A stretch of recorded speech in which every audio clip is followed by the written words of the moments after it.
ప్రియమైన దేవుని పిల్లలారా, మన ముఖ్య పాఠం ఈ సభలకు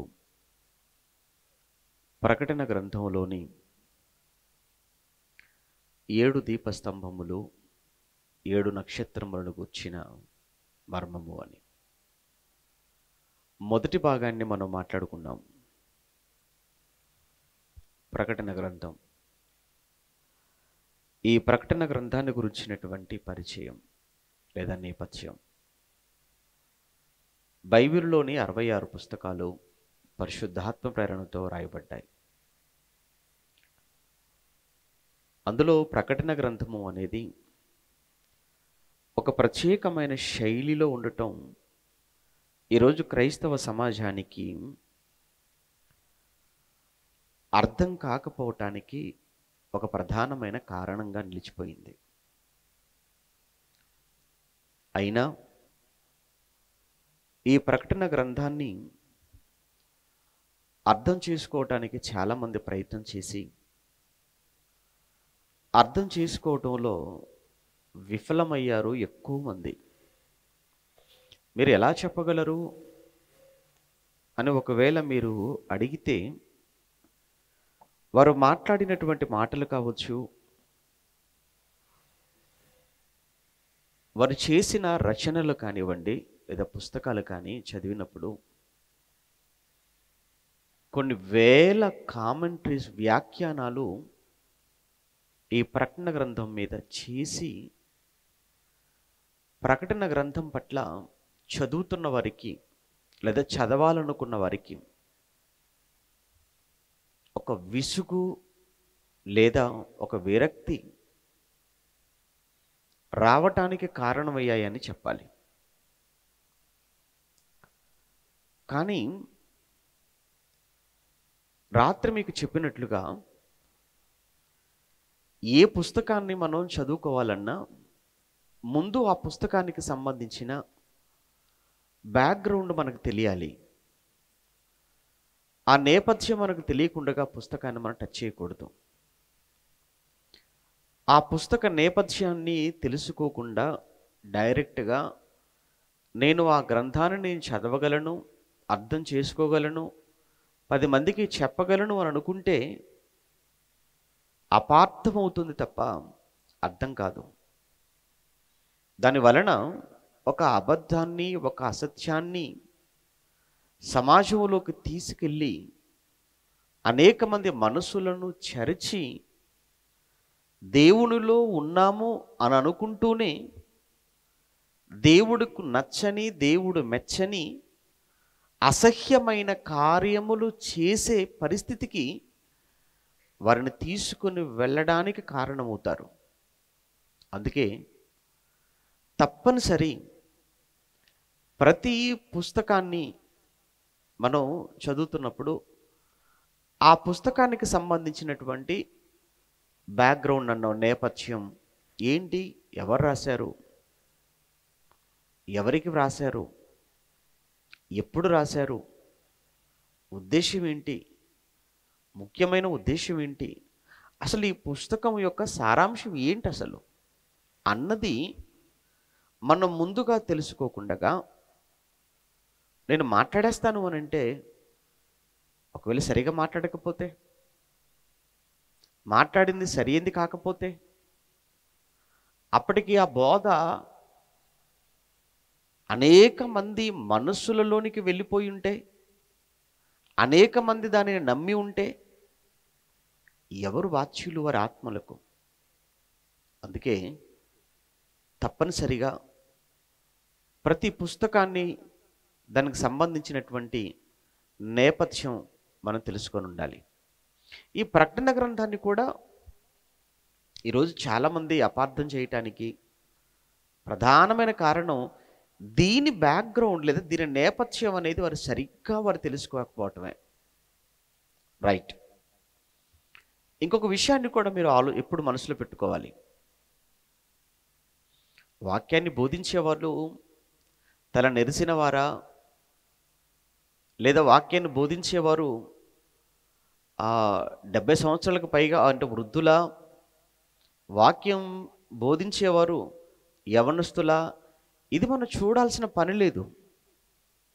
ఎందుకంటే మనకు వాక్యం ముఖ్యం, వ్యక్తి కాదు, వయసు కాదు, జుట్టు కాదు. మీరు ఏమి వినుచున్నారో జాగ్రత్తగా చూచుకోండి అని ప్రభు చెప్పినటువంటి మాట, ఆయన చేసిన హెచ్చరిక.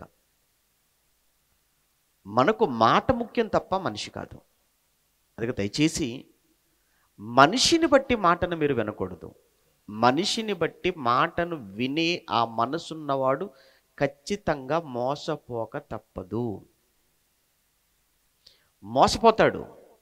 మనిషిని బట్టి, వ్యక్తిని బట్టి వాక్యాన్ని వినేవాడు వ్యక్తి మీద ఉన్న నమ్మకంతో వాక్యాన్ని ఒకవేళ చదివినా అది నిన్ను అసత్యం వైపుకు నడిపించే ప్రమాదం లేకపోలేదు కదా.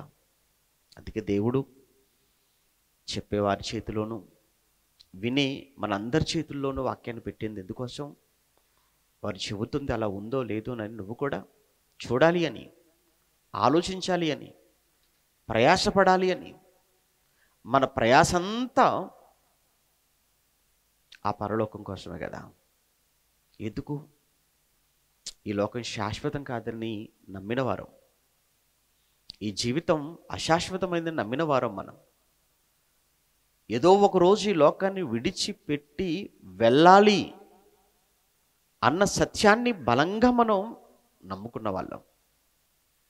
అందుకే మరో జీవితం మనకు కావాలి అన్నా, మరో లోకమైన పరలోకానికి మనం వెళ్ళాలి అన్నా, ఈ జీవితమే దాన్ని నిర్ణయించేది అనే సంగతి మనకు అర్థమైనప్పుడు ఈ జీవితాన్ని చాలా జాగ్రత్తగా మనం కాపాడుకోవాలి. ఈ జీవితాన్ని చాలా జాగ్రత్తగా మనం తెలుసుకోవాలి, నేర్చుకోవాలి దేవుని గురించి. ప్రకటన గ్రంథం, అసలు ప్రకటన అనేటువంటి ఈ మాట, ప్రకటన అనేటువంటి ఈ మాటకు అర్థం యాక్చువల్గా మీకు తెలుసు కదా, ఈ కొత్త నిబంధన అనేది గ్రీకు భాష నుంచి తర్జుమా చేయబడింది. గ్రీకు భాష నుంచి అనువదించబడినటువంటి ఈ కొత్త నిబంధన ఇంగ్లీష్లో ప్రకటనను రెవల్యూషన్ అని చెప్పటం జరిగింది. మీకు తెలుసు, ది రివల్యూషన్ అన్నారు. ఇది గ్రీకులో మనం చూసినప్పుడు అపోకలుప్సిస్ అంటాడు. గ్రీకులో అపోకలుప్సిస్ గ్రీకు పదం. ఈ అపోకలుప్సిస్ అనేటువంటి ఈ గ్రీకు పదానికి సరిగ్గా దాన్ని అలానే తెలుగులో అనువాదం చేస్తే వెల్లడిపరుచుట, వెల్లడిపరుచుట లేదా తెర తీయుట, ముసుగు తీయుట అనే అర్థం. వెల్లడిపరుచుట లేదా తెర తీయుట, ముసుగు తీయుట అనేటువంటి అర్థం ఈ అపోకలుప్సిస్ అనే ఆ గ్రీకు పదానికి తెలుగులో ఉన్న అర్థాలు. ఈ మూడింటిని పక్కన పెట్టి ప్రకటన అన్న పదాన్ని వాడారు. ఇంగ్లీష్లో రెవల్యూషన్ అని చెప్పారు. అంటే ఇది ప్రకటన లేదా ఈ గ్రంథం చేసే పని ఏంటంటే ఇది వెల్లడిపరుస్తుంది, ఇది తెరతీసింది అంటే లేదా ఓపెన్.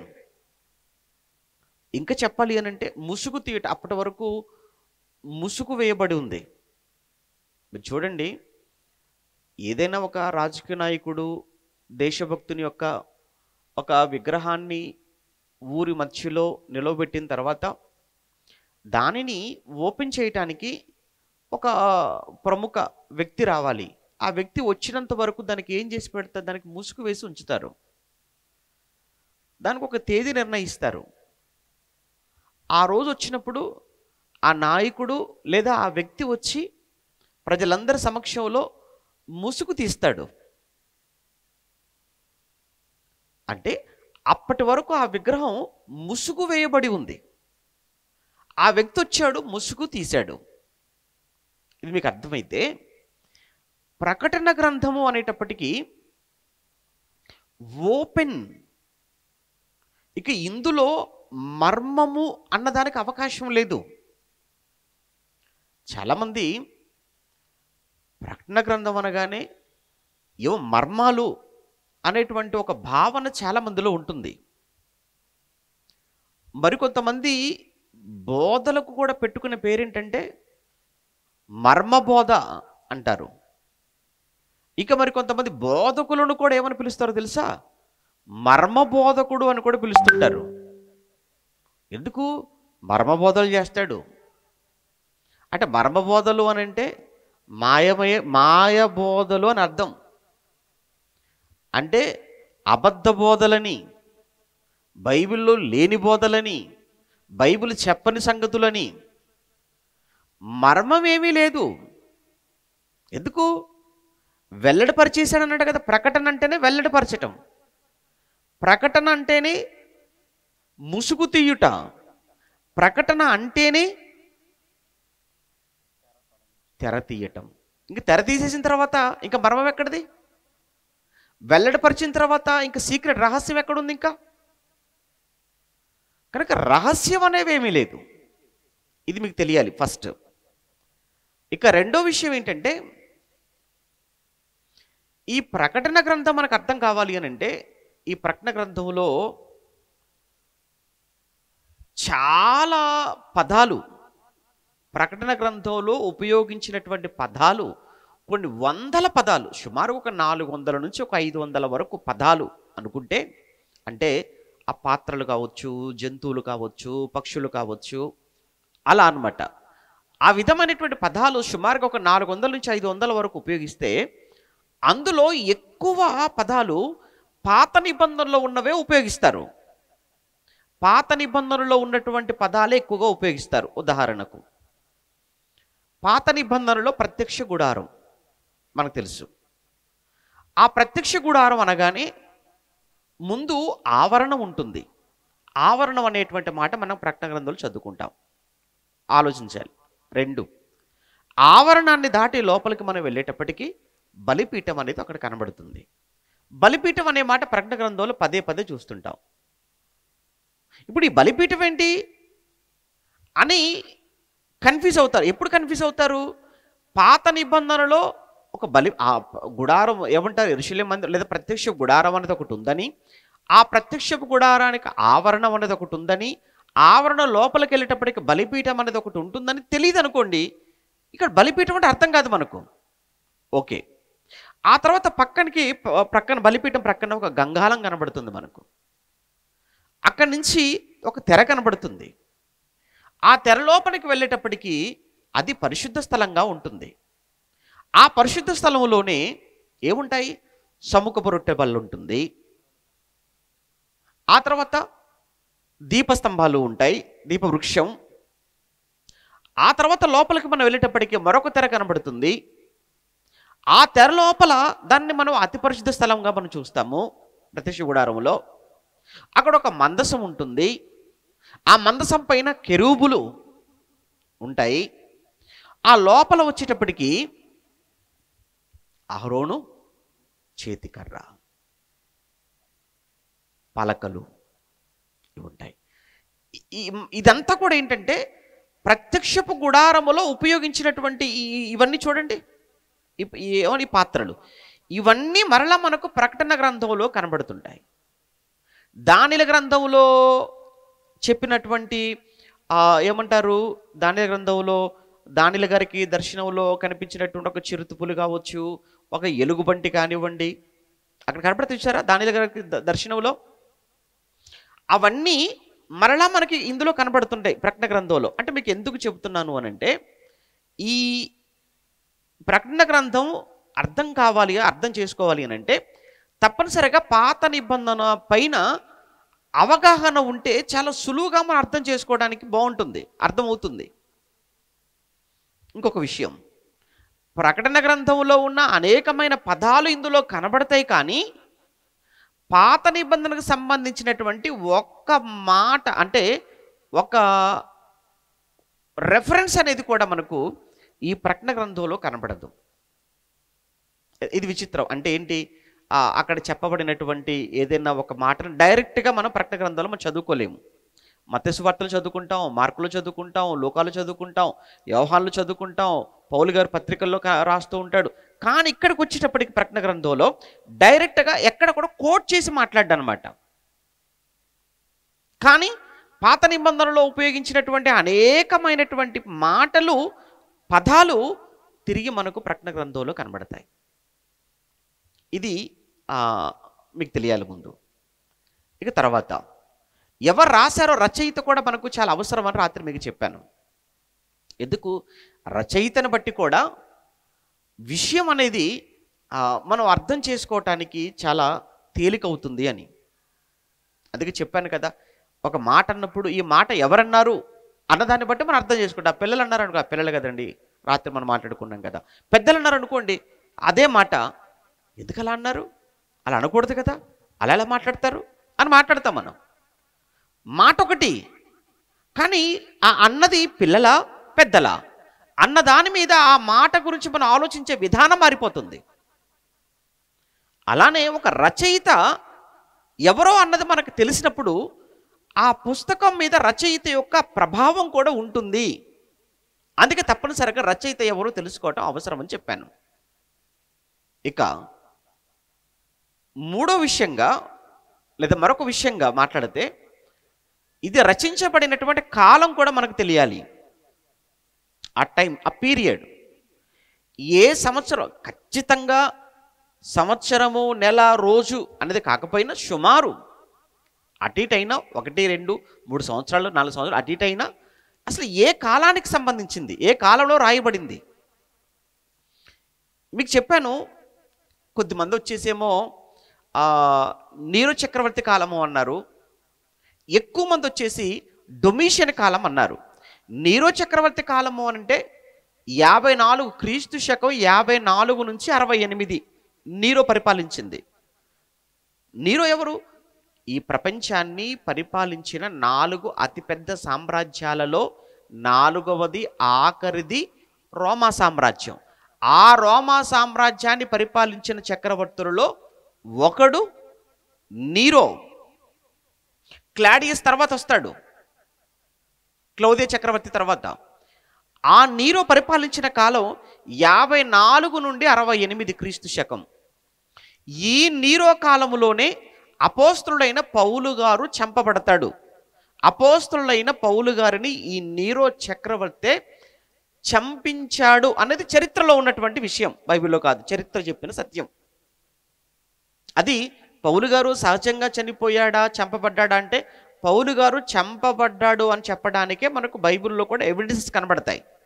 పౌలు గారు రాసినటువంటి ఆ పత్రికలో ఉన్న మాటను బట్టి, లాస్ట్గా చివరిగా మాట్లాడిన పత్రిక తిమోతి పత్రికను బట్టి, నేను పానార్పణముగా పోయబడుచున్నాను అన్న మాటను బట్టి పౌలు గారు చంపబడబోతున్నాడు అన్న సంగతి ఆయనకు అర్థమైపోయింది. చంపబడబోతున్నాడు అన్న సంగతి ఆయనకు అర్థమై ఆ మాట అన్నాడు. ఆ తర్వాత చరిత్ర కూడా చూసినప్పుడు చరిత్ర కూడా పౌలు గారిని ఆ నీరో చక్రవర్తి ఖడ్గంతో చంపించేశాడు అని ఆ నీరో చక్రవర్తి కూడా చరిత్ర కూడా ఒప్పుకుంది. ఓకే, అంటే నీరో చక్రవర్తి కాలంలో, ఆ నీరో చక్రవర్తి కాలంలోనే క్రైస్తవ్యానికి కూడా చాలా శ్రమలు, చాలా హింసలు. ఎందుకు రాత్రి చెప్పాను కదా, వాడు ఉంటున్నటువంటి ఆ రోమ్ నగరాన్నంతా, పట్టణాన్నంతట్టు కూడా వాడు తగలబెట్టేసి, కాలబెట్టేసి, ఆ నేరం తన మీదకి రాకుండా దాన్ని క్రైస్తవుల మీదకి దాన్ని తోసేసి, క్రైస్తవులైన వాళ్ళందరూ కూడా పట్టండి, తీసుకొని రండి, జైల్లో పెట్టండి, వాళ్ళను భయంకరంగా హింసించండి, కొట్టండి, చంపండి అని చెప్పి క్రైస్తవ్యాన్ని చాలా భయంకరమైనటువంటి శ్రమలకు, హింసలకు గురి చేశాడు. ఆ సమయంలోనే, బాగా వినండి, ఆ సమయంలోనే అంటే 54 నుంచి 68 ఆ మధ్యలోనే పేతురు గారు పత్రిక రాశాడు. ఆ సమయంలోనే పేతురు గారు, అపోస్తలుడైన పేతురు గారు, తను వ్రాసినటువంటి 2 పత్రికలలో మొట్టమొదటగా మొదటి పత్రిక మనం చదువుకుంటాం చూసారా, ఆ మొదటి పత్రిక యొక్క సారాంశం అంతా ఏంటంటే, శ్రమల్లో ఉన్నారు క్రైస్తవులారా, మీరు శ్రమల్లో ఉన్నారు, శ్రమలు వచ్చాయి కనుక వచ్చినటువంటి ఈ శ్రమలను బట్టి మీరు ఏమీ అధైర్యపడకండి. అంటే పేతురు గారు పత్రిక వ్రాసే సమయానికి నీరో చక్రవర్తి అధికారంలో ఉంటాడు. ఆ పీరియడ్, అదే టైం. కనుక ఎందుకు ఆ పదాలు మనకు, మీరు చూడండి, మొదటి అధ్యాయం చదవండి, 2 చదవండి, 3 చదవండి, 4 చదవండి, 5 కూడా మీరు చదవండి. 5వ అధ్యాయంలో మనందరికీ బాగా తెలిసిన ఒక మాట ఏంటంటే 8వ వచనంలో, మీరు నిబ్బరమైన బుద్ధి గలవారై మెలకువగా ఉండండి, మీ విరోధి అయినటువంటి అపవాది గర్జించి సింహము వలె ఎవరిని మృంగుదునా అని వాడు వెతకుచు తిరుగుచున్నాడు. యాక్చువల్గా పేతురు గారు ఆ మాట మాట్లాడుతున్నది, ఇదిగో అప్పటికి మిమ్మల్ని పట్టుకోవటానికి, మిమ్మల్ని పట్టి చెరసాలకు అప్పగించటానికి, మిమ్మల్ని పట్టి హింసించటానికి, మిమ్మల్ని పట్టి చంపడానికి. అది కిందికి వచ్చినప్పటికీ ఏమంటాడు, లోకమందున్న మీ సహోదరులకు కూడా ఈ విధమైన శ్రమలే. ఇప్పుడు మీరు ఏ విధమైనటువంటి శ్రమలు అనుభవిస్తున్నారో ఈ విధమైన శ్రమలే లోకమంతటా ఉన్నటువంటి మీ సహోదరులు కూడా అనుభవిస్తున్నారు అని అన్నాడు. అని అంటే అప్పటికి నీరు అన్నవాడు క్రైస్తవులను భయంకరంగా టార్గెట్ చేసి హింసిస్తున్నాడు. ఏమండి, ఒక విషయం ఆలోచిద్దాం. మనం నిజంగా ప్రాక్టికల్గా మనం ఆలోచిస్తే, సహజంగా క్రైస్తవుడైన వాడికి కష్టం వచ్చింది, బాధ వచ్చింది, దాడి చేశారు, అలా భయపెడుతున్నారు, అభ్యంతరపరుస్తున్నారు, ఆటంకపరుస్తున్నారు అనుకున్నప్పుడు మనం మన కష్టాలను, మన బాధలను మనం ఎవరికి చెప్పుకుంటాం? ప్రభుత్వాలకు చెప్పుకుంటాం. అయ్యా, మేము ఓట్లేసాం కదా, మిమ్మల్ని గెలిపించుకున్నాం కదా, మీరే కదా మాకు ఎమ్మెల్యే గారు, మీరే కదా మాకు ఎంపీ గారు, కనుక మేము మీకు కాక మేము ఎవరికైనా చెప్పుకుంటాం, మీరు ప్రజా నాయకులు కదా మీరు అని మనం వెళతాం వాళ్ళ దగ్గరకు. ఇప్పుడు వాళ్ళే చంపుతున్నప్పుడు ఎవరు చెప్పుకుంటాం? వారే హింసిస్తున్నప్పుడు, వారే దాడులు చేస్తున్నప్పుడు, లేదా వారే వెనుకుండి ప్రోత్సహిస్తున్నప్పుడు క్రైస్తవులుగా మనకు వచ్చిన ఈ కష్టాలని, బాధలకి మనం ఎవరికి చెప్పుకోవాలి? ఆ రోజు ప్రజలకు ఒక తండ్రి పొజిషన్లో ఉన్నటువంటి నీరో చక్రవర్తి కదా, తానే కుట్రతో, కుయుక్తితో తాను చేసినటువంటి నేరాన్ని క్రైస్తవుల మీదకి త్రోసివేసి, క్రైస్తవులైన వారందరినీ కూడా పట్టండి, తీసుకుని రండి, జైల్లో పెట్టండి, హింసించండి అని చెబితే క్రైస్తవులైన వారికి ఎవరికి మొరపెట్టుకుంటారు? ఇక ఎవరికి చెప్పుకుంటారు వారి బాధలను? ఒకసారి ఆలోచించండి. ఒక పిల్లలకు వారి కష్టం వస్తే ఎవరికైనా చెప్పుకుంటారు? తల్లిదండ్రులకే కదా చెప్పుకుంటారు. ఒక భార్య తన బాధను ఎవరితో పంచుకుంటుంది? భర్తతోనే కదా. మరి భర్తే సమస్య అయితే ఎవరికి చెప్పుకోవాలి? భార్య తనకొచ్చిన కష్టాన్నైనా, తనకొచ్చిన బాధనైనా, తనకొచ్చిన రోగాన్నైనా ఎవరితోనండి మాట్లాడుతుంది? ఎవరితో చెప్పుకుంటుంది? భర్తతో. ఎందుకు? సగం గనుక, ఏకదేహం అన్నాడు కనుక. అటువంటప్పుడు ఆ భర్తే సమస్య అయిపోతే, ఆ భర్తే హింసిస్తే, ఆ భర్తే శ్రమ పెడితే తన బాధను ఎవరితో చెప్పుకుంటుంది? ఎవరితో చెప్పుకుంటే ఎవరు మాత్రం ఏం చేయగలరు? విని వదిలేయగలరు, కానీ ఏం చేయలేరే. ఆ రోజు క్రైస్తవుల పరిస్థితి కూడా సేమ్. ఎవరితో చెప్పుకుంటారు? అందుకు పేతురు గారు నీరో సమయంలో క్రైస్తవ్యాన్ని అంతటిని ధైర్యపరచడానికి, క్రైస్తవ్యానికి ఆదరణ కలిగించే, వారిని ప్రోత్సహించే, వారిలో ఆ భయాన్ని తొలగించే ఒక అద్భుతమైనటువంటి ఉత్తరం ఆ మొదటి పత్రికలో లేదా మొదటి ఉత్తరంలో ఆయన మాట్లాడుతూ ఉంటాడు. అది పేతురు గారి కాలం. అది నీరో సమయంలో పేతురు గారు రాసింది. కానీ ఇక్కడ ప్రకటన గ్రంథం వచ్చేటప్పటికి ఇది నీరో సమయం కాదు, ఇది వచ్చేసి డొమిషియన్ కాలం అని ఎక్కువ మంది చెప్తారు. ఎందుకనంటే నీరో కంటే కూడా భయంకరమైన, దారుణమైనటువంటి శ్రమలకు గురి చేసినటువంటి వ్యక్తి ఈ డొమిషియన్ అన్నవాడు.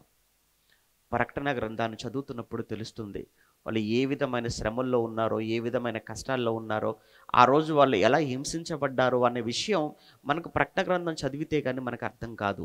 ఈ డొమిషియన్ అనేవాడు వాడు పరిపాలించినటువంటి కాలం, టైం పీరియడ్ ఎంత అంటే 81 నుంచి, క్రీస్తు శకం 81 నుంచి 96, 81 నుంచి 96 ఈ మధ్యకాలంలోనే ఏమంటారు, డొమిషియన్ అనేటువంటి చక్రవర్తి పరిపాలన చేశాడు రోమా సామ్రాజ్యాన్ని. వీడికి పట్టిన దయ్యం ఏంటంటే, రోమా చక్రవర్తిని కనుక నేను రోమా చక్రవర్తినైనటువంటి నేను ఎక్కడో రోమ్లో ఉంటాను. బాగా ఆలోచించండి.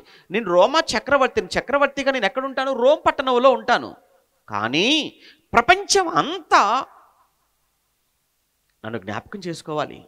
ప్రపంచం అంతా కూడా నన్ను ప్రతిరోజు చూడాలి. మరి ప్రతిరోజు నన్ను జ్ఞాపకం చేసుకోవాలి, ప్రతిరోజు నన్ను చూడాలి అని అంటే ఏం చేస్తే బాగుంటుందని ఆలోచించాడు. వాడు ఆలోచించి వాడు చేసినటువంటి పని ఏంటంటే వాడి విగ్రహాలు చేయించేశాడు.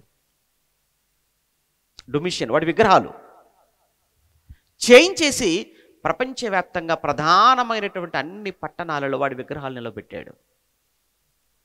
నిలవబెట్టి తప్పనిసరిగా ఈ రాజ్యంలో ఉండాలి అనుకుంటే, ఈ రాజ్య పౌరులైతే తప్పనిసరి మీరు ఈ విగ్రహానికి మీరు మొక్కవలసిందే, ముందుగా ఈ విగ్రహానికి మీరు నమస్కరించవలసిందే అని ఆ విగ్రహం దగ్గరికి రావాలి.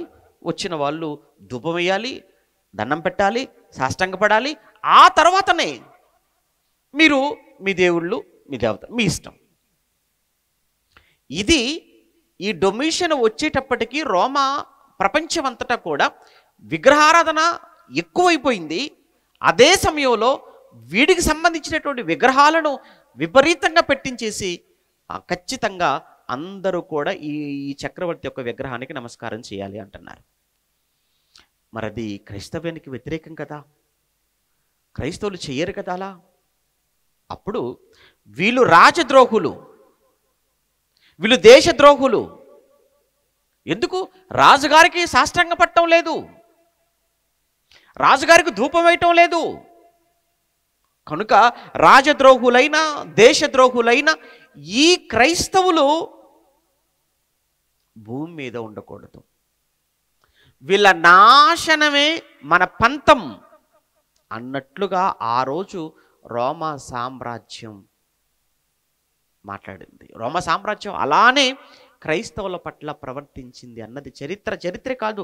ఇక్కడ మన ప్రకటన గ్రంథం చదువుతున్నప్పుడు అనేకమైన సాక్ష్యాలు కనబడుతుంటాయి. ఎవరైతే ఆ ప్రతిమకు నమస్కారం చేస్తారో వారికేనండి అమ్మాలన్న వాళ్ళకి ప్రత్యేకమైనటువంటి ఏవో రాయితీలు మీరు చూసారా? ప్రత్యేకమైన రాయితీలు. మీకు తెలుసో లేదో, ఏంటి, రాత్రి సహోదరులు కలిశారు. మీటింగ్ అయిపోయిన తర్వాత చాలా రోజుల తర్వాత కలిశారు. ఎక్కడ ఉంటున్నారంటే ఇక్కడ దగ్గరలో ఉంటున్నాను. ఏం కనిపించట్లేదు, రావట్లేదు అని అంటే పలానా అక్కడికి వెళ్తున్నాం అన్నారు. అక్కడికి ఎందుకు వెళ్తున్నారు అంటే వాళ్ళ పిల్లలు ఆ స్కూల్లో చదువుతారు.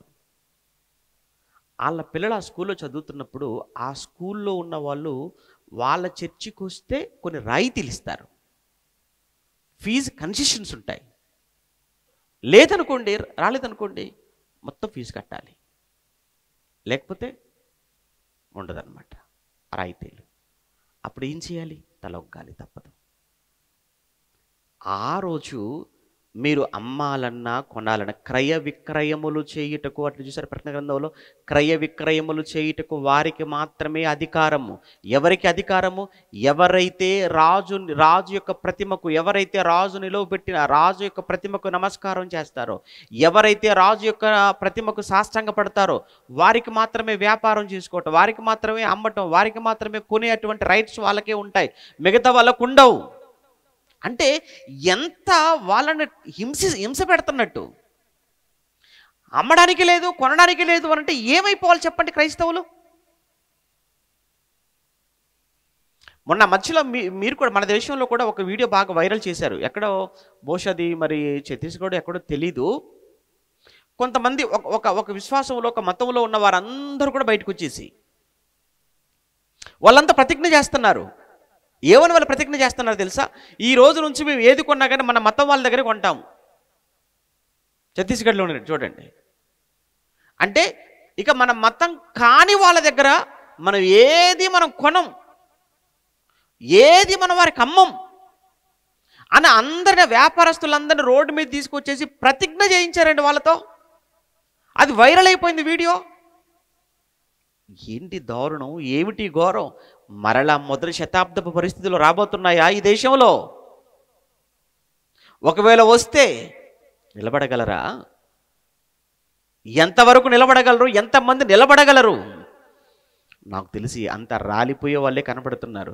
నాకు తెలిసి అంత దూరం అవసరం లేదులేండి. మన వాళ్ళు కుమ్ములాట్లు కొట్లాటలు బోలెడని అయిపోయాయి. తెలియదు ఏముంది. ఇప్పుడు యూట్యూబ్లో చూడండి, వాళ్ళు అనేది ఏమి లేదు, మనోళ్ళు అనుకోవడం ఎక్కువైపోయింది. బయటోడి కంటే ఇప్పుడు మనోడే శత్రువు అయిపోతున్నారు. మనోళ్ళే టార్గెట్లు అయిపోయారు. మనోళ్ళే కౌంటర్లు అయిపోయారు. మనోళ్ళు ఒకరినొకరు ఎన్కౌంటర్ చేసుకుంటున్నారు.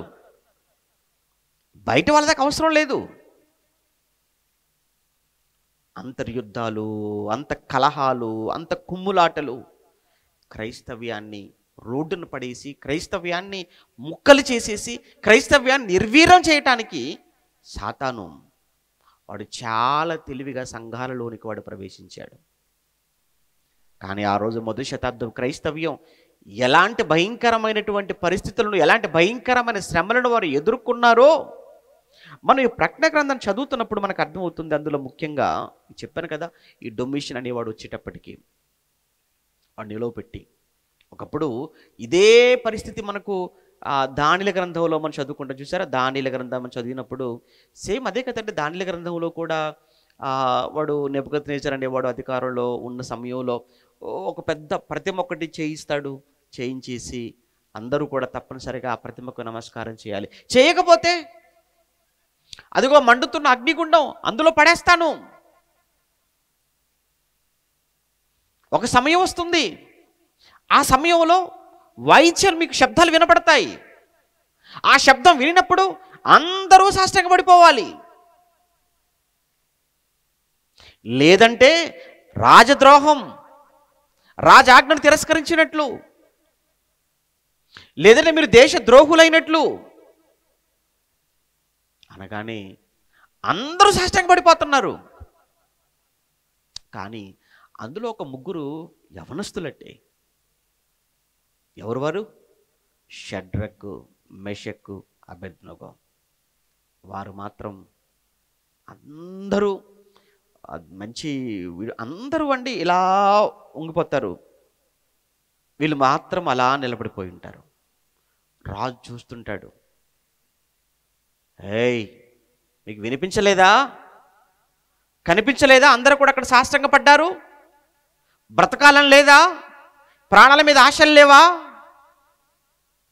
ఒకటే అన్నారు, మీరేం చేస్తారో చేసుకోండి. మేము నమ్మిన దేవుడైన యెహోవాకు తప్ప మరి ఎవరికి, మరి దేనికి నీ సాష్టాంగపడం. చంపేస్తాడా రాజు, చక్రవర్తి? చంపనివ్వండి, చనిపోయినా పర్వాలేదు. కళ్ళ ముందు కనబడుతుంది ఆ భయంకరమైన అగ్నిగుండం, అందులో తోసేస్తాడు మిమ్మల్ని. నో ప్రాబ్లం, దేవుని కోసం చనిపోయాము అని ఆ చరిత్ర అది మాకుంటే చాలు. దేవుని కొరకు చచ్చిపోయాము అని మేము వెళ్ళిపోయిన తర్వాత చరిత్రగా మా కోసం చెప్పుకుంటారే, అది చాలు ఈ జీవితానికి. ఇది ఒకనాడు షడ్రక్, మేషక్, అబేద్నెగోల యొక్క తీర్మానం. అది వాళ్ళ కమిట్మెంట్, వాళ్ళ కమిట్మెంట్ అలా అయిపోయింది. మళ్ళా రాజు పిలిచాడు, రేయ్ ఏంట్రా నమస్కారం చేయనన్నారట, సాష్టాంగ పడనన్నారట, మీకు పిచ్చి కానీ పట్టిందా? మీ దేవుడు అని ఏదో అంటున్నారు. ఆ దేవుడు నిజంగా ఉన్నాడా? ఉన్నా అని మీరు కాపాడటానికి వస్తాడా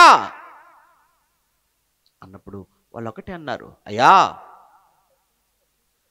మమ్మల్ని తప్పించటానికి, మమ్మల్ని రక్షించటానికి ఆయన సమర్థుడు. కానీ ఆయన మమ్మల్ని రక్షించకపోయినను మేము మాత్రం మీరు నిలవబెట్టిన ప్రతిమకు సాష్టాంగపడటం జరగదయ్యా అనేటప్పటికీ నా మాటను మీరు ధిక్కరిస్తారా? నా ముందే ధిక్కరించేస్తారా? ఇలా మాట్లాడతారా? తీసుకెళ్ళిపోండి, ఆ మండుతున్న అగ్నిగుండాన్ని ఏడితలు చేసేసేయండి. ఇంకా ఉగ్రుడైపోయాడు రాజు. తన మాట కాదంటే మరి చాలా పౌరుషం కదా. అప్పుడప్పుడు మీ మాట కాదంటే మీకు పౌరుషం వచ్చేస్తుంది. మీరు చక్రవర్తి అయిపోతే అప్పుడప్పుడు చూడండి, మీ మాట కాదన్నందుకే కోపం కట్టలు తెచ్చుకుంటుంది కొంతమందికి. ఎందుకు? నా మాట కాదంటాడా, నన్నే కాదంటాడా అని. ఆఫ్టర్ ఆల్ మనం నీ మాట విననందుకు, నీ మాట కాదన్నందుకే నీకు ఇంతుంటే ఆడసలే లూజు వాడు నెబుకద్నెజరు. ఆడి మాట కాదన్నందుకు ఆడికెంత ఉండాలి అది అందరిలో మరలా. అందుకే కావచ్చు అప్పటి వరకు మండుతున్న గుండం ఏదైతే ఉందో దాన్ని 7 ఇంతలు చేయండి అన్నాడు. తీసుకెళ్తున్నారు. విషయం ఏంటంటే తీసుకెళ్ళిన వారు ఆ వేడికి వాళ్ళు కాలిపోయారట. కానీ ముగ్గురు మాత్రం బయటకు వచ్చేశారు. తర్వాత జరిగింది మీకు తెలుసు. తర్వాత దేవుడు. కానీ మొదటి శతాబ్దానికి వచ్చేటప్పటికి మొదటి శతాబ్దం పరిస్థితులు బాగోలేవు క్రైస్తవ్యానికి. అసలు ఎక్కడ బాగున్నాయి అంటారు మీరు చెప్పండి? ఎక్కడ బాగున్నాయి? యేసు ప్రభుతో ప్రారంభిద్దామా? యేసు ప్రభుతో మీరు ప్రారంభించండి. యేసు ప్రభుల వారు ఆయన భూమి మీద బ్రతికిన దినాలు 33 సంవత్సరాలు ఏమైనా సంతోషంగా ఉన్నాడు, ఏమైనా ఆనందంగా ఉన్నాడు అంటే ఆయన మరణం వరకు ఆయన జీవితం అంతా విషాదం, ఆయన జీవితం అంతా బాధ, ట్రాజడీ అంటాం కదా. అవును. అందుకే పౌలు గారు ఒక మాట చెప్పేస్తాడు, ఆయన జీవితం అంతా కూడా ఎబ్రీ 5:7 ఆయన శరీరధారి అయిన దినములలో అని మాట్లాడతారు కదా. ఎబ్రీ 5:7 ఆయన శరీరధారి అయిన దినములలో మహారోదనముతోనూ కన్నీళ్లతోనూ, మహారోదన కన్నీళ్ళు. ఎందుకు? శ్రమలండి, శ్రమలు. ఒకవైపు అవమానాలు, మరోవైపు నిందలు, మరోవైపు ద్రోహం, నమ్మక ద్రోహం, మాటలతో, నిందలతో, అవమానాలతో, నమ్మక ద్రోహంతో చివరికి ఆ సిలువలో ఏంటి ఆ బాధ, ఆ సిలువలో ఆయన అనుభవించిన ఆ భయంకరమైన వేదన, ఆ వేదనను జ్ఞాపకం చేసుకుంటేనే రాత్రిపూట ఆయన ఒలీవల కొండపై మోకరించి ఆయన ప్రార్థన చేస్తున్నప్పుడు ఆయన చెమటట రక్తపు బిందువులా కారిపోయింది. జ్ఞాపకం చేసుకుంటుంటేనే రేపు ఉదయానికి 9 గంటలకు నన్ను సిలువనెక్కిస్తాడు. ఆ సిలువకు ముందు ముళ్ళ కిరీటం, సిలువకు ముందు కొరడా దెబ్బలు, సిలువకు ముందు పిడిగుద్దులు, సిలువకు ముందు ఉమ్మి వేతలు, ఆ భయంకరమైన మోయలేని ఆ సిలువ మ్రాను నా మీద పెట్టి యెరూషలేము వీధుల గుండా తీసుకుని వెళుతూ ఆ కొండపైకి ఎక్కించి కొండపై ఆ సిలువ మీద పడుకోబెట్టి కాళ్ళల్లో చేతుల్లో మేకులు దించుతూ నింగికి నేలకు మధ్య వేలాడదీస్తూ చివరిలో ప్రక్కలో బల్లంతో పొడిస్తే నేను ఏమైపోవాలి? దానిని జ్ఞాపకం చేసుకుంటేనే రాత్రిపూట ప్రార్థనలో పగిలిపోతున్నాయి, నరాలు తెగిపోతున్నాయి. అంత బాధ అనుభవించాడే. అక్కడ నుంచి మీరు చూడండి, ఇక యేసు క్రైస్తవ్యానికి పునాది వేసే, క్రైస్తవ్యానికి పునాదే మహానుభావుడైనప్పుడు, మూలరాయే క్రీస్తు అయినప్పుడు, ఆ క్రీస్తు జీవితంలో మరణానికి ముందు ఎక్కడ సుఖం లేనప్పుడు, మరణానికి ముందు ఆయన జీవితంలో ఎక్కడ సంతోషం లేనప్పుడు, ఆయన నమ్ముకున్న క్రైస్తవ్యం ఎక్కడ సుఖం? ఆయన నమ్ముకున్న క్రైస్తవులకు ఎక్కడ సంతోషం, ఎక్కడ ఆనందం? ఈరోజు నువ్వు చాలా సుఖంగా ఉన్నావు అనుకుంటున్నావా? చాలా సంతోషంగా ఉన్నాను అనుకుంటున్నావా? చాలా ఆనందంగా ఉన్నాను అనుకుంటున్నావా? అయితే ఎక్కడో నీ భక్తిలో లోపం, లేదా ఎక్కడో నువ్వు లోకంతో రాజీ అంటే లోకంతో చేతులు కలిపి ఉంటావు. పర్లేదు అబద్ధాలు, పర్వాలేదు మోసాలు, పర్వాలేదు దొంగతనాలు, పర్వాలేదు వ్యభిచారం అనుకుంటూ ఎక్కడో లోకంతో రాజీ పడిపోయావు, పాపంతో రాజీ పడ్డావు, అందుకే సుఖంగా ఉన్నావేమో. లోకంతో రాజీ పడితే సుఖం, కానీ లోకానికి వ్యతిరేకంగా నిలబడు కష్టం. అందుకే అన్నాడు కదా తిమోతి 3:12 మొదటి పత్రికలో, క్రీస్తు యేసునందు సద్భక్తితో బ్రతుకను ఉద్దేశించువారు, క్రీస్తు యేసునందు సద్భక్తితో బ్రతుకను ఉద్దేశించువారు అందరూ హింస పొందుదురు. అందరూ, ఎవరిని వదిలిపెట్టలేదు ఆయన. భక్తితో, ఒక సద్భక్తితో అన్నాడు. వాక్య ప్రకారమైన భక్తితో బ్రతకాలనుకున్న ప్రతి ఒక్కరి జీవితం హింసలతో ఉంటుందండి, సంతోషంతో కాదు. మరి మొదటి శతాబ్దపు క్రైస్తవ్యం సద్భక్తి, మంచి భక్తి పరులు వాళ్ళు. మరి వాళ్ళ జీవితాల్లో ఏముంటాయి? ఇవే శ్రమలు. అందులో ఇలాంటి నియంతలు, ఇలాంటి క్రూరులైనటువంటి రాజులు అధికారంలో ఉన్నప్పుడు ఇంకా క్రైస్తవ్యానికి బాధలు తప్ప ఎక్కడండి వాళ్ళకి సంతోషం ఉంటుంది చెప్పండి? అందుకే డొమిషియన్ ఆయన పరిపాలించిన కాలం 81 నుంచి 96. ఒకసారి మీరు నెట్లో మీరు వెతికితే వెతకండి, గూగుల్లో మీరు వెతకండి. రోమా చక్రవర్తులు, అందులో డొమిషియన్ ఉంటాడు 81 నుంచి 96. అందులో క్రిస్టియన్ ప్రాసిక్యూషన్ అంటారు. ఎంత భయంకరంగా క్రైస్తవాలు హింసించారో, ఎంత భయంకర క్రైస్తవులు శ్రమలకు గురి చేశాడో చెప్తాడు. వాడి చరిత్ర అంతా అక్కడ కనబడుతుంది, వాడు ఎంత దారుణంగా ప్రవర్తించాడో అనేది. ఎందుకు క్రైస్తవం మీద అంత ద్వేషం?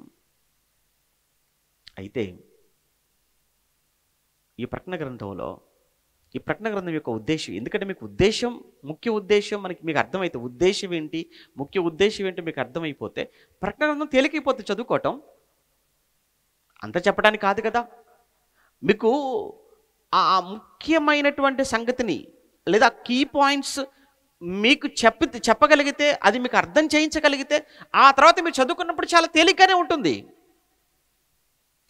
ఒకసారి నిజంగా ప్రకటన గ్రంథం ఆ మొదటి శతాబ్దంలో ఈ క్రైస్తవులు హింసింపబడుతున్న, శ్రమపడుతున్న, అనేకమైన బాధలకు గురవుతున్నటువంటి ఆ పరిస్థితుల్లోనే ఇది వ్రాయబడిందా అనేది మనకు తెలియాలి అని అంటే ఒకసారి మనం ఈ ప్రకటన గ్రంథాన్ని మనం చదువుకుందాం. ప్రకటన గ్రంథంలో కొన్ని మాటలు చూద్దాం.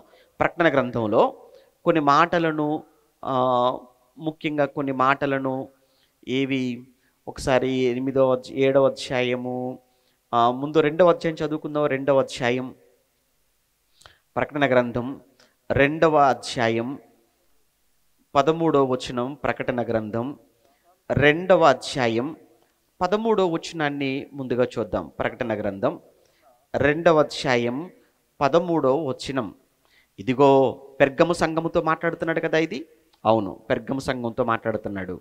పెర్గములో ఉన్న సంఘపు దూతకి ఇలాగ రాయమని చెప్తూ 13లో, వాడి అయిన 2 అంచులు గల ఖడ్గము గలవాడు చెప్పు సంగతులు ఏమనగా, సాతాను సింహాసనమున్న స్థలములో నీవు కాపురం ఉన్నావని నేను ఎరుగుదును. నువ్వు ఎక్కడ కాపురం ఉన్నావు? సాతాను, ఆ పదం చూడండి ఎంత బాగుందో. యాక్చువల్గా మనం ఆ సంఘంలోకి వెళ్ళినప్పుడు మనం పూర్తిగా మాట్లాడుకోవచ్చు, కానీ ఒక సందర్భం వచ్చింది కనుక ఒకసారి మీరు చూడండి. సాతాను కాపురమున్న, ఏమంటే సాతాను సింహాసనమున్న పదం చూడండి, అక్కడ సరిగ్గా చూడండి. సాతాను సింహాసనమున్న స్థలములో నీవు కాపురం ఉన్నావు. సింహాసనం అంటే ఏంటి? దేని గుర్తు సింహాసనం? అధికారం. అంటే సింహాసనం మీద కూర్చుంది ఎవరట? సాతాను. సాతాను మంచివాడా? అపవాది మంచివాడా? అపవాది గురించి, సాతాను గురించి యేసు ప్రభువు చెప్పిన మాటలేంటి మీకు తెలుసు కదా. 8:44 యోహాను సువార్తలో, మీరు మీ తండ్రి యగు అపవాది సంబంధులు, వాడు మీ మంచిగా చదవండి. 8:44లో ఏమండి, యోహాను సువార్త 8:44లో మీరు మీ తండ్రి యగు అపవాది సంబంధులు అని చెబుతూ, మీ తండ్రి దురాశలను నెరవేర్చగోరుచున్నారు. ఆది నుండి, ఆ పదం చూడండి అక్కడ, ఆది నుండి అంటే మొదటి నుండి, ఆది నుండి వాడు నరహంతకుడు. తర్వాత వాడు సత్యమందు నిలిచిన వాడు కాడు, వాని యందు సత్యమేమీ లేదు. వాడు అబద్ధం ఆడినప్పుడు తన స్వభావం అనుసరించి అబద్ధం ఆడతాడు. వాడు అబద్ధమునకు వాడు తండ్రి, జనకుడు. ఏ ఒక్కటైనా మీకు మంచిది కనిపించిందండి వాడిలో? ఆది నుంచి వాడి క్యారెక్టర్ ఏంటట? ఆది నుంచి అని ఎందుకంటున్నాడు? ఒరే ఆడు ముందు నుంచి అంతేరా, వాడు మారతాడని అనుకోవటం అది మీ కళ. వాడు మారడు. వాడు నిజమేనండి. కొన్ని క్యారెక్టర్స్ ఉంటాయి. ఈరోజు ఉదయం ఒక క్లాస్లో మీరు ఉన్నారు కదా, కొన్ని క్యారెక్టర్స్ ఉంటాయి. మీరు ఎంత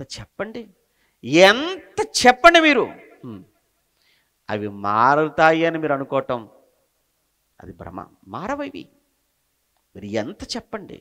ఈ విషయం చెప్పండి, నేనే కాదు, ఎంత పెద్ద బోధ కూడా చెప్పనివ్వండి, ఎవరు చెప్పనివ్వండి, వింటారంతే. No change. మారరు. మారే మనసు కాదది. మారే మనసు ఉంటే ఎవరిని బట్టో ఎందుకండి? దేవుని మాటే కదా ఇది. ఎవరు చెబితే దేవుని మాటే కదా. నా మాట కాదు కదా నేను మాట్లాడు, దేవుడి మాట కదా, బైబిల్లో ఉన్న మాటే కదా. మరి బైబిల్లో ఉన్న మాటే అన్న సంగతి వాడికి ఆలోచన ఉంటే మారిపోవాలి. ఎవరు చెబితే ఏంటి? బైబిల్ చెబితే మారాలి కదా.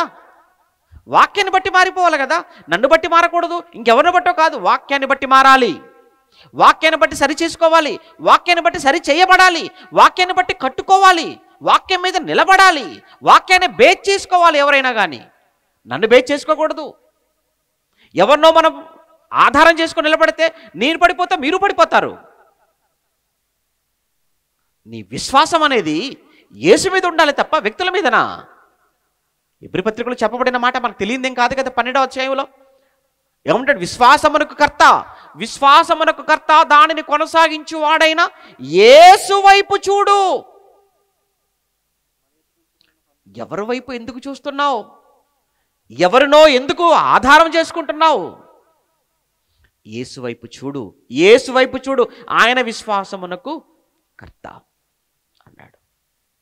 వాడు అపవాది, వాడు ఆది నుంచి నరహంతకుడు, వాడు ఎప్పటికీ మారడు. వాడి స్వభావం అనుసరించి వాడు నడుచుకుంటున్నాడు. వాడి స్వభావం ఏది? వాడి క్యారెక్టర్ అదండి. ఏమండి చెప్తుంటాం కదా, నరహంతకుడు అండి వాడు ఎప్పటికి 10 మటలు చేశాడు, 11 కూడా చేశాడు. 11 కాదు 12 కూడా చేశాడు, హత్య చేశాడు. అప్పుడు మనం ఏమనుకుంటామంటే వాడు అంతేరా, వాడు అంతే. ఎప్పుడు మనం ఆశ్చర్యపోతాం? మంచోడు హత్య చేస్తే మనం ఆశ్చర్యపోతాం, కానీ హత్య చేసే అలవాటు ఉన్నవాడు హత్య చేస్తే ఎందుకు ఆశ్చర్యపోతాం? ఆశ్చర్యపోవాల్సిన పని లేదు, వాడి స్వభావం అది.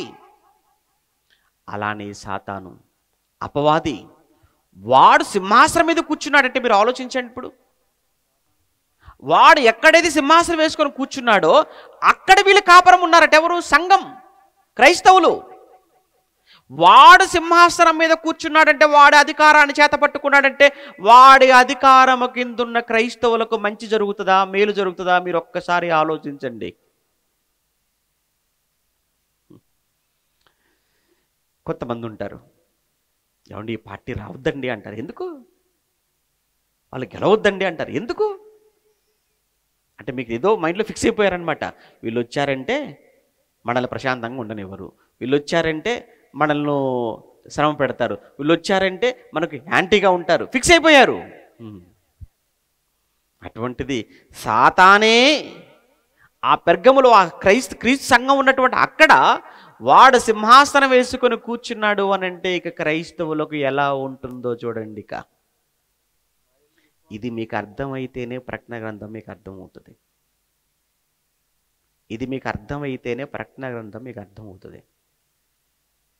ఏమన్నాడు చూడండి, వాడు ఏం చేశాడు చూడండి. అక్కడ వాడు, సాతాను సింహాసనమున్న స్థలములో నీవు కాపురం ఉన్నావని నెరుగుదును, మరియు సాతాను కాపురమున్న ఆ స్థలములో నా యందు విశ్వాసి అయి, చూడండి అక్కడ వాడు కాపురం ఉన్న ఆ స్థలములో నా యందు విశ్వాసి అయ్యుండి నన్ను గూర్చి సాక్షి అయిన అంతిప అనువాడు మీ మధ్య చంపబడిన దినములలో, మీ మధ్య చంపబడ్డాడు. అంతిప అనేటువంటి విశ్వాసి, అతను నా యందు విశ్వాసిగా ఉన్నాడు, నా గురించి సాక్షి. కానీ మీ మధ్య అతను ఏమయ్యాడు? చచ్చిపోయాడన్నాడా, చంపబడ్డాడన్నాడా? చనిపోయాడా, చంపబడ్డాడా? చంపబడ్డాడు. చంపబడ్డాడు. ఎవరు చంపారు? సాతాను సింహాసనం ఉంది అక్కడ. అంటే ఆ రోజుకు పరిపాలనలో ఉన్నది ఎవరు? రోమా ప్రభుత్వం. ఆ రోమా ప్రభుత్వంలో సింహాసనం మీద కూర్చుందెవరు? డొమిషియన్. ఎంత భయంకరమైనటువంటి శ్రమల మధ్య, హింసల మధ్య క్రైస్తవ్యం బతికిందో, నిలబడ్డారో, క్రైస్తవ్యాన్ని నిలబెట్టారో, ఇది తెలియకపోవటం వల్ల ఈరోజు క్రైస్తవ్యం అనేటప్పటికీ సుఖాలండి. ఈరోజు ఎంత సుఖం! ఈరోజు క్రైస్తవ్యానికి ఏముందండి శ్రమలు? క్రైస్తవానికి ఏమున్నాయండి బాధలు? మీకు ఇంట్లో భోజనం లేక, ఉద్యోగం లేక, పెళ్లి కాక, రోగాలతో, ఇవి కాదు. క్రీస్తు కోసం మీరు అనుభవించే బాధలే ఉన్నాయి. ప్రభు నమ్మినందుకు మనకు వచ్చే అవమానాలే ఉన్నాయి, ప్రభు నమ్మినందుకు వచ్చే నిందలే ఉన్నాయి, ప్రభు నమ్మినందుకు నీకు వచ్చే శ్రమలే ఉన్నాయి. చెప్పు, నమ్మినందుకు ప్రభువును.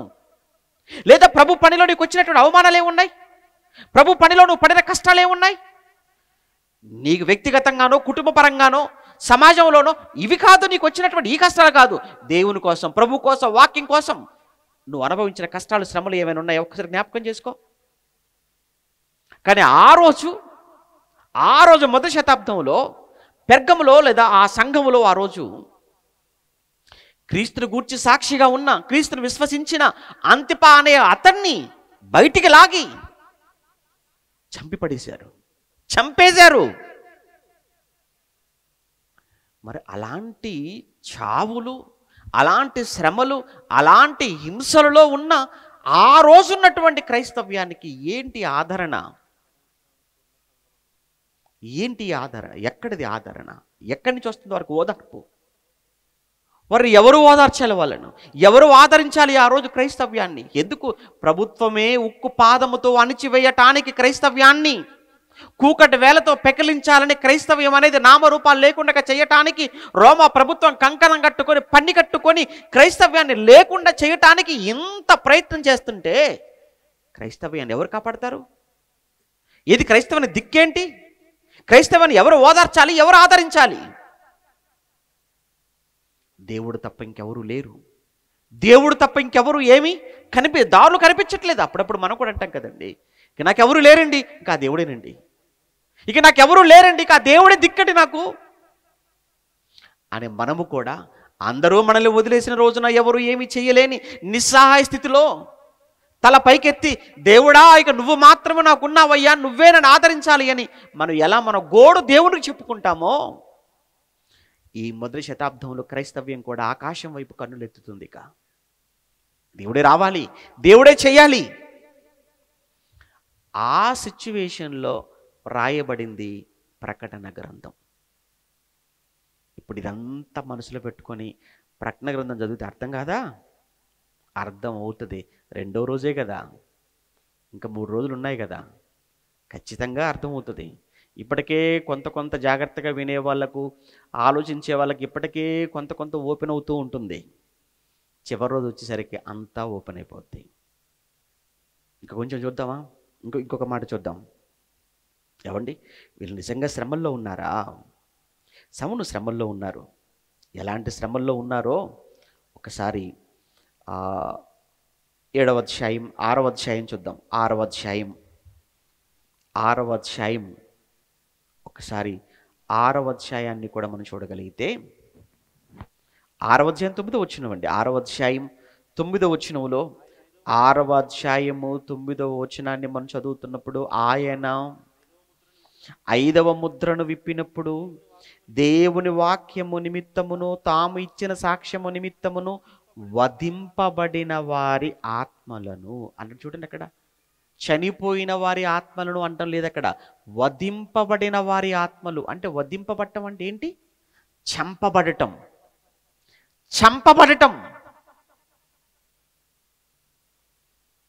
యాక్చువల్గానండి, నేను ఈ 5 రోజుల సెమినార్ కొరకు నేను అనుకున్నది ఏంటంటే, మనసులో చాలా రోజులుగా ఏం చెప్పాలి అనుకున్నప్పుడు, క్రైస్తవ ఏమంటారు అని అంటే హతసాక్షుల యొక్క జీవిత చరిత్రలు చెప్దాం అనుకున్నాను. ప్రారంభం నుంచి ఇప్పటి వరకు ప్రపంచవ్యాప్తంగా మొదటి శతాబ్దంలో కావచ్చు, మధ్యయుగంలో కావచ్చు, ప్రస్తుతం కావచ్చు, ఎక్కడెక్కడ ఎవరెవరు క్రైస్తవులు ఎలా ప్రభు కోసం నిలబడ్డారో, ప్రభు కోసం ఎలా వాళ్ళు దెబ్బలు తిన్నారో, ప్రభు కోసం ఎలా వాళ్ళు చంపబడ్డారో, ఇవి చెప్దాం అనుకున్నానండి. హతసాక్షుల గురించి ఎందుకు? నిజంగా ప్రతి క్రైస్తవుని దేవుని కొరకు నిలవపెట్టాలి, దేవుని కొరకు ఏమైపోయినా పర్వాలేదు అనేటువంటి ఒక మంచి ఆలోచన వాళ్ళ మనసుల్లో కలిగించాలి.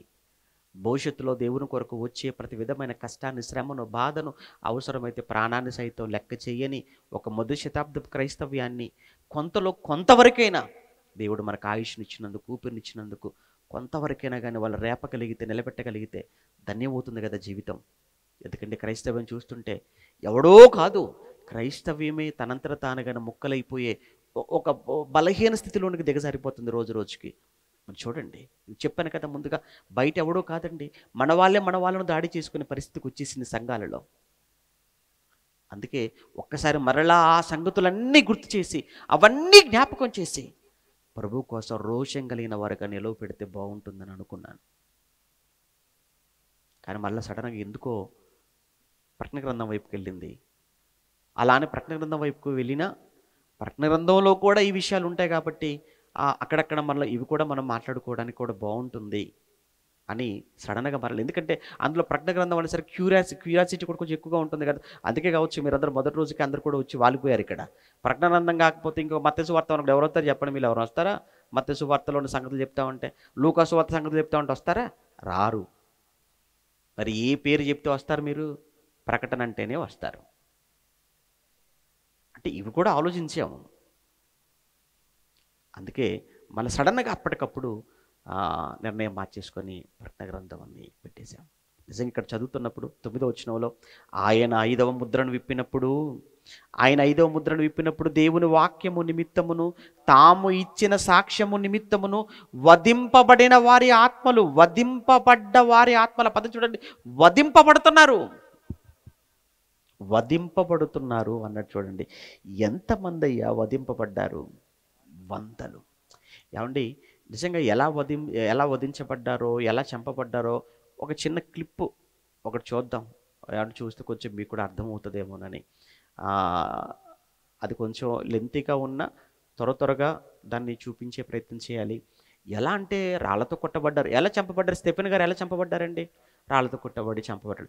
యాకోబుకు అపోస్తలుడైనటువంటి యాకోబు గారు, ఈ ప్రకటన గ్రంథం రాసిన యోహాను గారి సహోదరుడైన యాకోబుని ఎలా చంపించేశాడు? ఖడ్గముతో చంపించేశాడు. అదే సమయంలో ఈ డొమిషియన్ చక్రవర్తి కాలంలో క్రైస్తవులైన వారిని, అందులో సేవకులైన వారిని, సంఘ పెద్దలైన వారిని ఎంత టార్చర్ పెట్టారో, ఎంతగా హింసించారో, ఎలా చంపారో 1-2 దృశ్యాలను ఏమండి తెర మీద చూద్దాం ఒకసారి. చూడండి. నీరో చక్రవర్తి అనేవాడు క్రైస్తవులైన వారి యొక్క దేహాలకు తారు పూసేసి మొత్తం ఒక కొయ్యకు కట్టేసి ఇలా మనం లైట్లు పెట్టుకున్నాం కదా మనం ఇలా చుట్టూ, చూసారా ఎలా ఈ కొయ్యలో ఈ కర్రలన్నీ కూడా మనం పాతేసుకున్న గ్రౌండ్లో వీటన్నిటికి లైట్లు మనం ఫిట్ చేసుకున్నాం కదా. ఇలా ఈ కర్రలన్నీ కూడా పాతేసి ఈ కర్రలన్నిటికీ కూడా క్రైస్తవులైన వారిని కట్టేసి వాళ్ళ ఒంటికి మొత్తం తారు పూసేసి నిప్పంటించేస్తే వాళ్ళు కాలిపోతుంటే చూసి ఆనందించేవాడట. అవన్నీ ఉంటాయి చూడండి. అది మరొక విధానం ఏంటంటే క్రైస్తవులైన స్త్రీలను, పురుషులను అందరినీ కూడా ఒక పెద్ద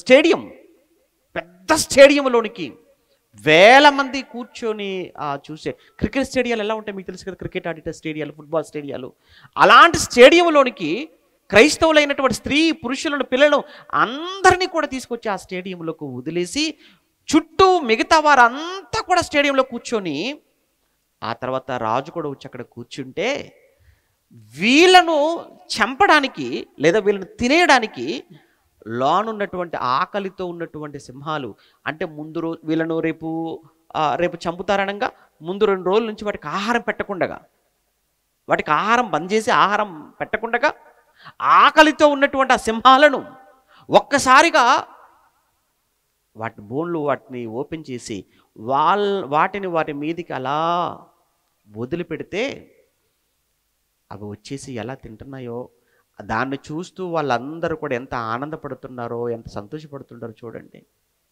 అది చూడండి. చూసారా ఏమండి? వాళ్ళందరూ అలా మైదానంలో మోకాళ్ళు వేసి ఉన్న సమయంలో చంటి బిడ్డలు కూడా ఉంటారండి. చిన్న పిల్లలను, పాలు తాగే పిల్లలను కూడా ఆ తల్లులు అలానే వారిని పొత్తిలలో పెట్టుకొని వారిని కుండెల దగ్గర అలా ఉంటుంటే ఏమీ చేయలేని ఆ పరిస్థితుల్లో ఒక్కొక్క సింహం వచ్చేసి ఒక్కొక్కరిని పట్టుకొని ఈడ్చుకొని వెళ్ళిపోయి కాలు లాగేసి, చేతులు లాగేసి, తల తినేసి, అమ్మో ఏంటి దారుణం, ఏంటి ఘోరం. ఒక ఆట వాళ్ళకి, అది ఒక ఆట అన్నమాట. అది వాళ్ళకి ఆట. ఒకవైపు వీళ్ళ ప్రాణాలు పోతుంటే ఇది ఇంకా మీరు చూడొచ్చు, మీరు వెతికితే మీకు చాలా దొరుకుతాయి. ఇది మొదటి శతాబ్దపు క్రైస్తవుల పరిస్థితి అంటే అంత దారుణంగా చంపబడ్డారు. అలా చంపబడ్డారు కనుక 6వ అధ్యాయంలో ప్రకటన గ్రంథంలో యోహాను గారు రాస్తూ 6వ అధ్యాయం ప్రకటన గ్రంథం 9వ వచనంలో ఆయన 5వ ముద్రను విప్పినప్పుడు దేవుని వాక్యము నిమిత్తమును, ఆ పదం చూడండి, దేవుని వాక్యము నిమిత్తమును తాము ఇచ్చిన సాక్ష్యము నిమిత్తమును వధింపబడిన వారి ఆత్మలను బలిపీఠము క్రింద చూచితిని అన్నాడు. నిజమా? 7వ అధ్యాయం ప్రక్కధ్యాయం ఒకసారి మరలా ప్రక్కధ్యాయం 7వ అధ్యాయానికి వస్తే 7వ అధ్యాయం 14వ వచనంలో 7వ అధ్యాయం 14వ వచనంలో అందుకు నేను అయ్యా నీకే తెలియను అని అనగానే అతడు ఇలాగూ నాతో చెప్పాను, వీరు మహాశ్రమల నుండి వచ్చిన వారు గొర్రె పిల్ల రక్తములో తమ వస్త్రములు ఉదుకుకొని తెలుపు చేసుకున్నారు. వీరు మహాశ్రమల నుండి వచ్చిన వారు. వీరు చిన్న శ్రమ, ఏమంటే చిన్న చిన్న శ్రమలు కాదు, మహాశ్రమలు. చూశారు కదా, రాళ్లతో కొట్టబడుతున్నారు. ఏమంటే రాళ్లతో కొట్టబడి చంపబడిన వారు కొందరు, ఖడ్గములతో చంపబడిన వారు కొందరు, సింహాలకు ఆహారంగా మారిపోయిన వారు మరికొంతమంది, ఇలా సజీవ దహనం కాల్చివేయబడిన వారు కొంతమంది. ఒకవైపు కాల్చేస్తున్నారు, ఒకవైపు రాళ్లతో కొడుతున్నారు, మరోవైపు ఖడ్గంతో చంపుతున్నారు, మరోవైపు సింహాలకు ఆహారముగా వేస్తున్నారు. అబ్బో, ఇంత భయంకరమైనటువంటి హింస మొదటి శతాబ్దంలో ఈ డొమిషియన్ చక్రవర్తి కాలంలో క్రైస్తవ్యానికి, నీరో చక్రవర్తి కాలంలో క్రైస్తవ్యం అనుభవించింది. అలాంటి పరిస్థితుల్లో ప్రభుత్వమే వారిని అణిచివేయాలనుకున్నప్పుడు, ప్రభుత్వమే వారిని అంత దారుణంగా చంపుతున్నప్పుడు ఇక వాళ్ళు వారిని ఎవరికి చెప్పుకోవాలి, వారు ఎవరిని వేడుకోవాలి? వారు చేసిన ద్రోహం ఏంటి? వారు చేసిన అన్యాయం ఏంటి? క్రైస్తవులు చేసిన అన్యాయం ఏంటి? అందుకు అలాంటి పరిస్థితుల్లో యోహాను గారికి దర్శనం. అలాంటి పరిస్థితుల్లో ఈ సంఘానికి ధైర్యం చెప్పాలి, సంఘానికి ఆదరణ కలగాలి, సంఘాన్ని ప్రోత్సహించాలి అని అలాంటి పరిస్థితుల్లో, అలాంటి సిచ్యువేషన్లో రాయబడినటువంటి గ్రంథం ప్రకటన గ్రంథం.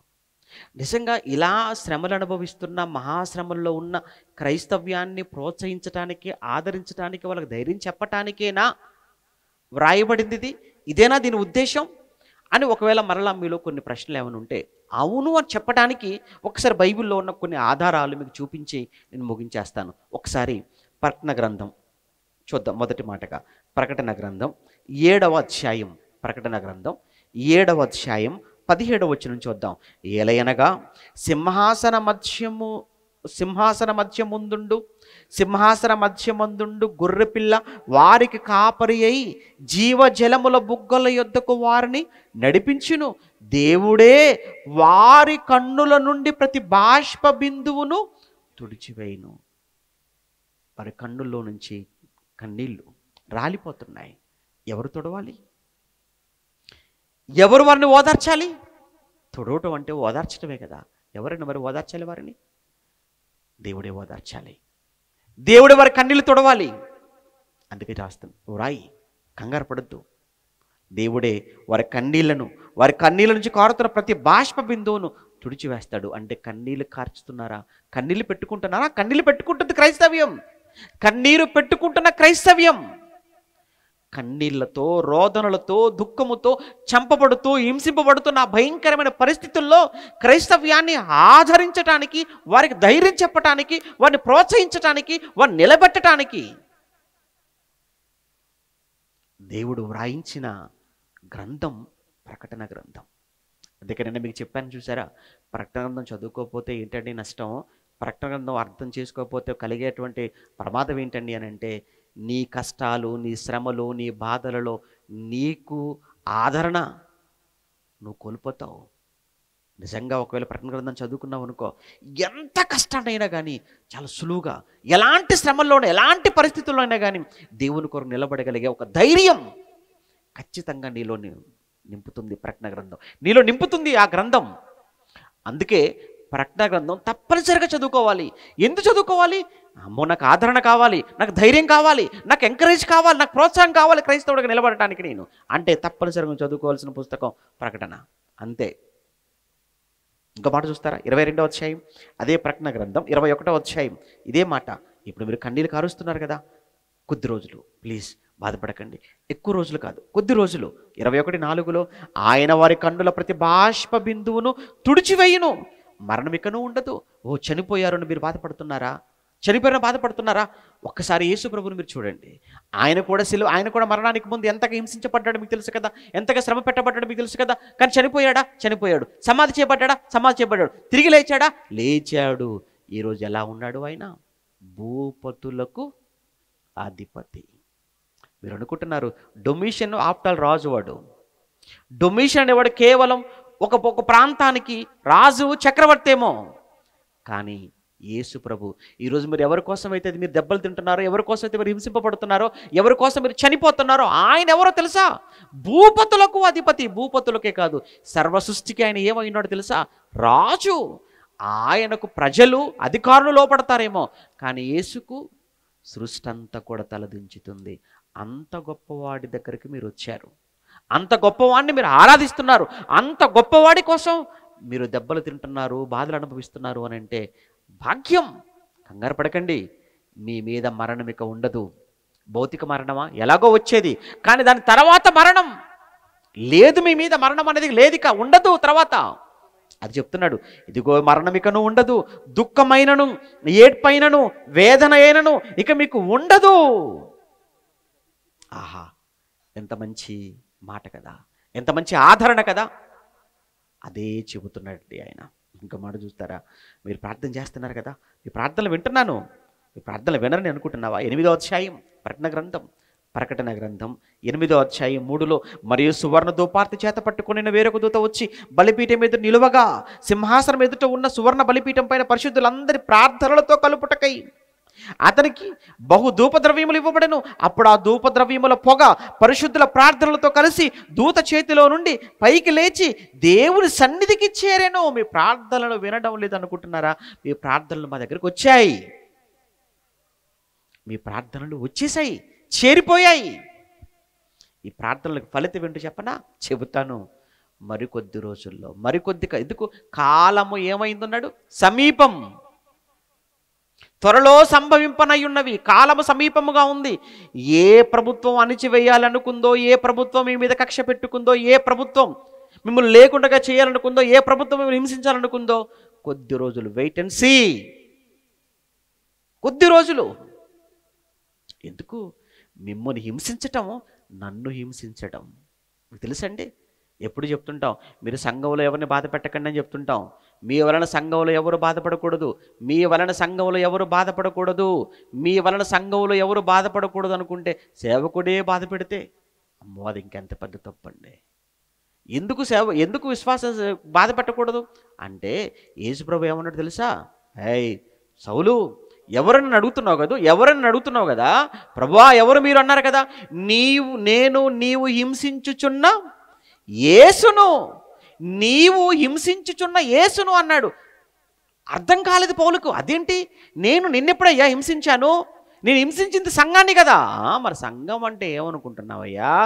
సంఘం అంటే నా శరీరం, సంఘము నా శరీరం. అంటే నీ తోటి సహోదరుని కంట్లో నీళ్లకు కారణమయ్యావంటే, నీ తోటి సహోదరుడు నీ వల్ల కన్నీళ్లు పెట్టుకున్నాడు అనంటే, కన్నీళ్లు పెట్టుకుంటుంది నీ సహోదరుడు నువ్వు అనుకుంటున్నావు కాదు, కారుస్తుంది ఎవరో తెలుసా? యేసును కంట్లో కన్నీళ్ళు రప్పించావు. ఎందుకు? ఈ నా సహోదరులు ఒకరికి చేస్తే నాకు చేసినట్టు అన్నాడు, అంతేనా కదా? అన్నం పెడితే నాకు పెట్టేట్టు అన్నాడు, బట్టలు ఇస్తే నాకు ఇచ్చినట్టు అన్నాడు. మరి తిడితే ఎవరు తిట్టినట్టు? ఇప్పుడు అల్పులైన ఈ నా సహోదరులు ఒకరికి చేస్తే మీరు నాకు చేసినట్టే అన్నాడు. ఆకలితో ఉన్నవాడికి అన్నం పెడితే ఎవరికి పెట్టేట్టు అనుకున్నావు? బాగా వినండి, ఆకలితో ఉన్నవాడికి అన్నం పెట్టా, ఎవరికి పెట్టావనుకున్నావు? ప్రభువుకు పెట్టాను అనుకున్నావు. బట్టలు లేనివాడు బట్టలు ఇస్తే ఎవరికి ఇచ్చావనుకున్నావు? ప్రభువుకి ఇచ్చావనుకున్నావు. మరి బట్టలు ఇస్తే ప్రభువుకి ఇచ్చినట్టు అయినప్పుడు, నువ్వు అన్నం పెడితే ప్రభువుకే పెట్టినట్లయితే, మరి నువ్వు బాధ పెడితే ఏమని బాధ పెట్టినట్టు? సహోదరుని బాధ పెడితే ప్రభువును బాధ పెట్టినట్టు కాదా? సహోదరుని మీద నిందలు మోపితే ప్రభు మీద నిందలు మోపినట్టు కాదా? సహోదరుని శపిస్తే మనసులో యేసుప్రభుని శపించినట్టు కాదా? ఎంత ప్రమాదం అనుకుంటున్నారండి మీరు? ఎంత ప్రమాదానికి లోనవుతున్నారు, ఎంత ప్రమాదాన్ని కొని తెచ్చుకుంటున్నారో. అందుకే చాలా బాధ కలిగి కఠినంగా మాట్లాడుతుంటాం, మారాలి అని. ఎందుకు ఇంత కఠినంగా మాట్లాడుతుంటాం అంటే, ముదిరిపోతుంది అంతే కదా. రోగం ప్రారంభ దశలో ఉన్నప్పుడు 0.5 mg అంటాడు. ఆ తర్వాత మరలా రోగం ఇంకా ముదిరిపోయింది అనుకోండి, ఇచ్చేసేయండి పర్లేదు 1 mg ఇచ్చేసాను అంటాడు. ఆ తర్వాత 5 mg ఇచ్చేసాను అంటాడు. చివరికి వచ్చినప్పటికి ఏమంటాడంటే ఇక ఏ ఎంజీ వద్దని తీసుకెళ్ళిపోండి అంటాడు. ఎందుకు? చచ్చిపోతాడు కన్ఫామ్. ప్రారంభంలో మెల్లగా చెప్తారు, వెళ్ళలేదనుకోండి కొంచెం స్వరం పెంచుతారు, అప్పుడు వెళ్ళదు ఇంకా గట్టిగా చెప్తారు. ఇక ఆ తర్వాత అయిపోయింది, ఇక మేము చెప్పలేమండి అనేస్తారు. మారరు. ఇది ఏమండి, వినరా వీళ్ళ ప్రార్థన? విన్నాడు, ప్రార్థనలు చేరిపోయాయి. అందుకే అన్నాడు, మీరు ఎవరు చనిపోతున్నారా మీరేం దిగులు పడకండి. ఎందుకంటే ఒక మాట, చివరి మాట, ఈ రోజుకు చివరి మాట. ప్రకటన గ్రంథం 14వ అధ్యాయం 13వ వచనంలో, ప్రకటన గ్రంథం 14వ అధ్యాయం 13వ వచనంలో, అంతటా ఇప్పటి నుండి ప్రభువునందు మృతులు ధన్యులు, ప్రభువునందు మృతులు ధన్యులు అని వ్రాయమని పరలోకమందు ఒక స్వరము చెప్పగా వింటిని. నిజమే, వారు తమ ప్రయాసములు మాని విశ్రాంతి పొందుదురు, వారి క్రియలు వారి వెంట పోవును. ఇప్పటి నుండి ప్రభువునందు మృతులు ధన్యులు. చనిపోతున్నారా? చంపబడుతున్నారా? చనిపోతున్నామని చంపబడుతున్నామని బాధపడకండి. ప్రభు కోసమే కదా మీ చావు, ప్రభు నిమిత్తమే కదా మీ మరణం. ధన్యులు. అప్పుడు వాళ్ళకి ఎలా ఉంటుంది చెప్పండి? ఆదరణ ఉంటుందా? ఓదార్పు ఉంటుందా? అంటే కష్టాలలో, కన్నీళ్లతో, శ్రమలతో, బాధలతో, హింసలతో, చావు బ్రతుకుల మధ్య ఉన్నటువంటి క్రైస్తవ్యాన్ని ఓదార్చడానికి, ధైర్యం చెప్పడానికి, ఆదరించడానికి వ్రాయబడిన గ్రంథమే ఏ గ్రంథం? ప్రకటన గ్రంథం. బాగుందా? 2 రోజులకి మీకు అర్థమైపోయింది. మిగతా 3 రోజులు రేపటి నుంచి ఇంకా అసలు విషయంలోకి వెళ్ళిపోదాం. చెప్పండి, రేపటికైనా వస్తారేమో చాలామందికి. ప్రార్థన చేసుకుందాం. ప్రేమగల తండ్రి, పరిశుద్ధుడా, మీకు వందనాలు నాయన. ఈ 2వ రోజు కూడా మీ శ్రేష్టమైన జ్ఞాన సంగతులు మీ పిల్లలుగా మేమంతా కూడా నేర్చుకోవడానికి మీరు ఇచ్చినటువంటి భాగ్యానికై మీ కృతజ్ఞతలు చెల్లిస్తున్నాం. వాతావరణాన్ని మాకు అనుకూలపరిచారు. కారణం, ఇంత విలువైనటువంటి మాటలు మీ పిల్లలకు అవసరం కాబట్టి. కనుక ఎంతో విలువైన మహాజ్ఞానంతో కూడుకున్న మనిషి జీవితానికి ఎంతో అత్యవసరమైన ఈ సంగతులు మీ పిల్లలు వినాలని వాతావరణం ప్రతికూల పరిస్థితుల్లో మాకు అనుకూలపరిచారు. కారు మబ్బులను చెదరగొట్టేశారు. మీ పిల్లలకు మీ వాక్యపు జల్లులతో వారి హృదయాలను మీరు నింపారు. సంతోషపడుతూ రేపు పగటిపూట, తిరిగి రేపు రాత్రి జరిగేటువంటి తరగతులలో కూడా మీరు మాకు తోడుగా ఉండి మీ జ్ఞానాన్ని మాకు నేర్పించమని కోరుతూ వెళుతున్న మీ బిడ్డలకు తోడుగా ఉండండి. క్షేమంగా వారి గమ్యానికి చేర్చండి. మరో 3 దినాలు నాయన మీ పిల్లలు మాతో ఉండబోతుండగా వారికి ఏ విధమైనటువంటి అనారోగ్యం అన్నది వారికి కలగకుండా చక్కటి ఆరోగ్యాన్ని మీ బిడ్డలకు ప్రసాదించండి. మీ పిల్లల కొరకు పరిచర్య చేస్తున్నటువంటి మీ బిడ్డలందరి కోసం ప్రార్థిస్తున్నాను. మీ పిల్లలకు మీరు ఇచ్చిన మంచి మనసుకు సంతోషపడుతున్నాను. మంచి పిల్లలను మీరు మాతో జత చేసినందుకు మీ కృతజ్ఞతలు చెల్లిస్తూ రేపటి దినాన మరలా మేమంతా కలుసుకొని మీ జ్ఞానంతో సంతోషించే వరకు మీ కృపలో భద్రపరచమని క్రీస్తున్నామని ప్రార్థన అడుగుతున్నాము తండ్రి. ఆమెను. మన తండ్రి అయిన దేవుని ప్రేమ, కుమారుడైన యేసుక్రీస్తుల వారి కృప, పరిశుద్ధాత్మని యొక్క అన్యోన్య సహవాసం ఇప్పుడు ఎల్లప్పుడు సదాకాలం మనందరికీ తోడై నడిపించునుగాక. ఆమేన్.